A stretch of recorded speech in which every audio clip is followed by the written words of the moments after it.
Le dernier bien avec le président de la République. Ça mieux que Compiègne. Comment vas-tu? Ça va bien? Ça va? Attends, je filme. Le sujet? Je pense que le département va bien nous aider.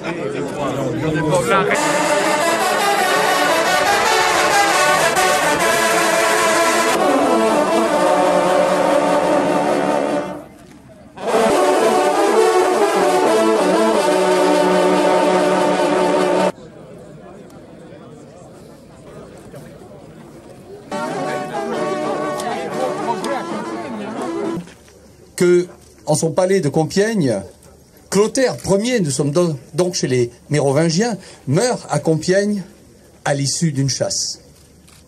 Je m'arrêterai ici, je garde la suite, Charles X, le Second Empire, pour le discours. Visitez le palais, vous verrez les célèbres portraits de chiens d'Audry et des Portes, vous verrez la tenture royale des chasses de Louis XV, vous verrez le salon des cartes et ainsi un certain nombre d'éléments qui sont liés vraiment à l'histoire de la chasse et à l'histoire du pouvoir. De la salle du Conseil, elle y est encore aujourd'hui, ce qui prouve que le roi avait sans doute, au moment même où il traitait les affaires de l'État, le souci de se délasser en pensant aux beautés de l'art synégétique. Monsieur Philippe Marigny, là j'ai peur, parce que nous avons affaire à un excellent conteur, donc je vais vous demander, mon cher Monsieur Marigny, de faire assez court. Merci beaucoup. Vous avez pris une très heureuse initiative d'organiser, en ce 1er septembre, une petite réunion de rentrée avec un public qui va être très nombreux au rendez-vous. On le constate dès cette heure relativement matinale et les meilleurs augures nous accompagnent pour battre tous les records. Beaucoup de chasseurs parmi les élus, beaucoup de chasseurs en cette journée de rentrée consacrée à la nature et quelque part aux relations entre l'urbain et le rural. Parce que les urbains, il faut leur montrer beaucoup de nature, il faut leur montrer beaucoup de rural. Et nos villes, Compiègne, Beauvais, sont des villes au cœur de territoires ruraux. Et ce sont des villes qui continuent à partager l'esprit de la ruralité. Il n'y aurait pas de Compiègne et tous les développements modernes sans la chasse d'autrefois. J'ai eu le plaisir de saluer Monsieur le Président d'honneur de la Société de vénerie, et celle-ci a pris des attitudes que je considère comme équilibrées et courageuses dans les épisodes que nous avons connus. Il n'est pas chasseur. Imaginez qu'il le soit. Ce serait notre meilleur porte-parole. Cependant, je tiens à vous prévenir que vous allez aller à la rencontre d'acteurs de la ruralité et de la nature totalement politiquement incorrects. En effet, ils aiment le chant du coq au petit matin, le bruissement des cigales les soirs d'été, s'assoupir au son des coassements des grenouilles quand la nuit vient, le carillon des églises de nos villages, teste les normes et les interdits, et surtout que les grands sachants de nos villes viennent nous imposer un mode de vie qui n'est pas le nôtre. Il est grand temps de rétablir les fondamentaux, car une société se construit sur ses racines, et la France, que l'on le veuille ou non, a des racines très rurales, dont la chasse est un maillon fort. À Bernard Stubb, à Joël Dumas, et à... Parce qu'il m'a piqué mon discours, et voilà ce qu'il en reste. Donc, et il m'a dit comme ça, moi je suis sûr que tu feras plus court. C'est une très bonne méthode et très efficace, Xavier, tu as raison, je vais faire beaucoup plus court. Il s'est passé des choses lors de la dernière saison de chasse qui sont, à mes yeux, dramatiques. Je sais que le préfet a fait des choses remarquables et je le salue et je le remercie. Ça a été un grand serviteur de la République d'avoir au moins le courage de faire appliquer les lois. Et aux veneurs, je leur dis bon courage pour cette saison, mais sachez que je suis avec eux. Je voudrais dire... Et ils ne respectent pas les chasseurs. À toutes les élections, les chasseurs font ce qu'ils veulent. Ils sont libres. Ils votent ou ils ne votent pas, et ils votent pour qui ils veulent. Des données qui sont très précises. Moi, je ne suis pas scientifique, je ne vais pas me transformer en scientifique, mais ce radar installé dans la baie de la Canche, avec derrière une expertise scientifique, c'est à refaire, je le referai, et si demain il y a un nouveau projet intelligent de même nature, il sera aussi aidé et financé par la région à bon entendeur.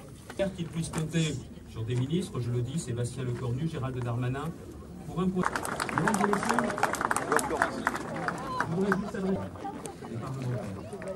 Je vous le dis, je peux le dire.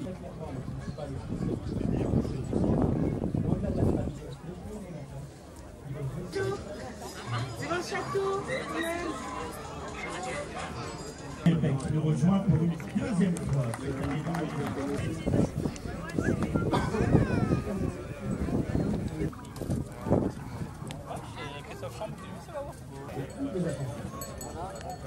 Une évaluation de l'année.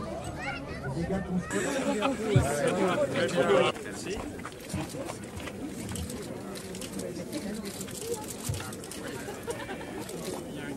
C'est officiellement le colloque qui aura lieu le 14 novembre. Mercredi 14 novembre, c'est du paraclet. D'accord. La possibilité de bloquer ça. Il y a la personne qui s'est bloquée la date. Voilà, non, on reste, voilà, comme si vous parliez tous les deux un petit peu, un plan de coup, voilà. Est-ce que tu veux des bulles? Bien sûr, la police de l'environnement, mais non, la police de l'environnement. Ah ouais. Elle a pas mal. Si vous voulez. Présidente, allez. Si je les ai pas perdus en course, ça va. Ils sont tellement sympas. c'est bien ça.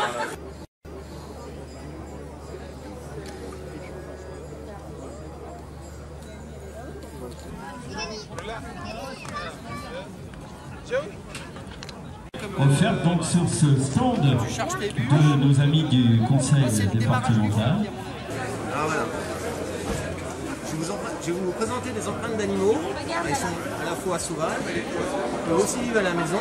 Et par contre, Ouais, mais bah, on finit là et puis. Allez, encore une fois, parce que j'ai du monde derrière.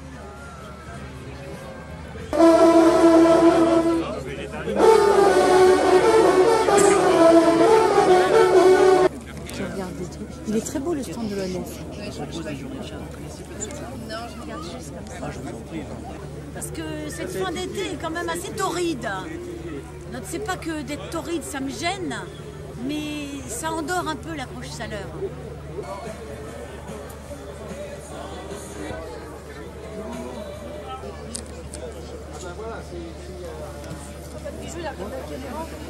Il y a l'air.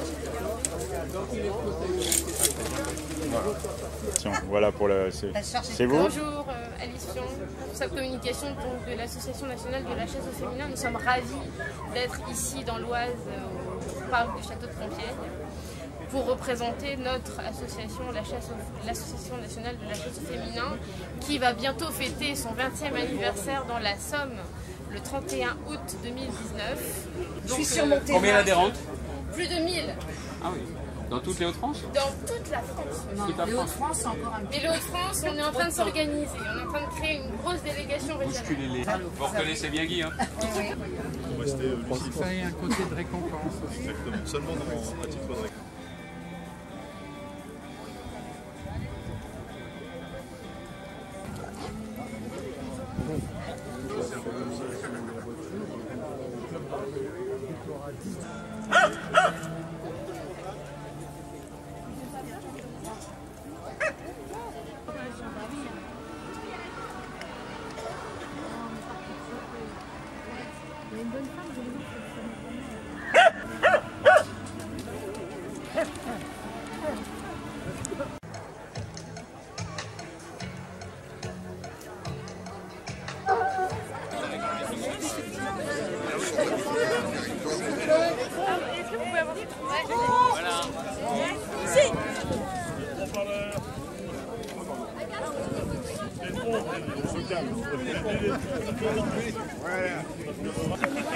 Allez, on va voir.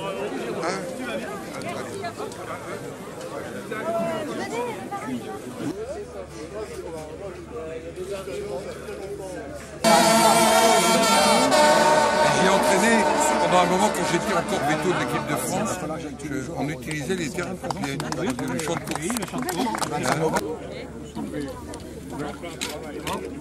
Gratuit. Avec le couteau, là vous avez le. Moi je vais faire comme vous. D'accord.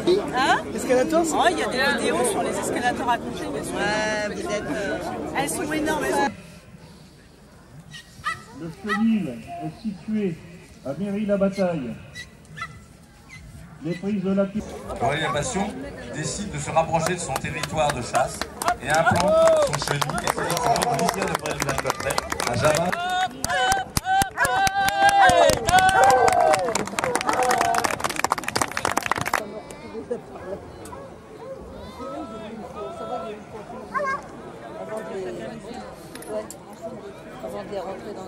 Souvenir des vieilles origines de l'équipage qui va apporter une note de couleur dans cette meute de blanc et noir. Il n'y en a pas aujourd'hui, je crois. La meute de Saint-Gobain, la forêt de Saint-Gobain est très variée et accidentée. La végétation y est intense.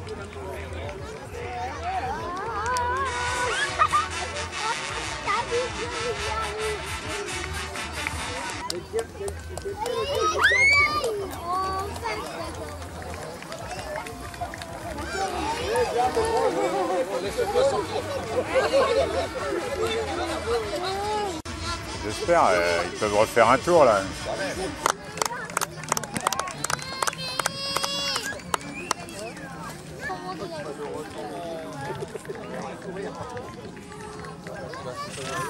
En fait, Didier, il croit bien nous.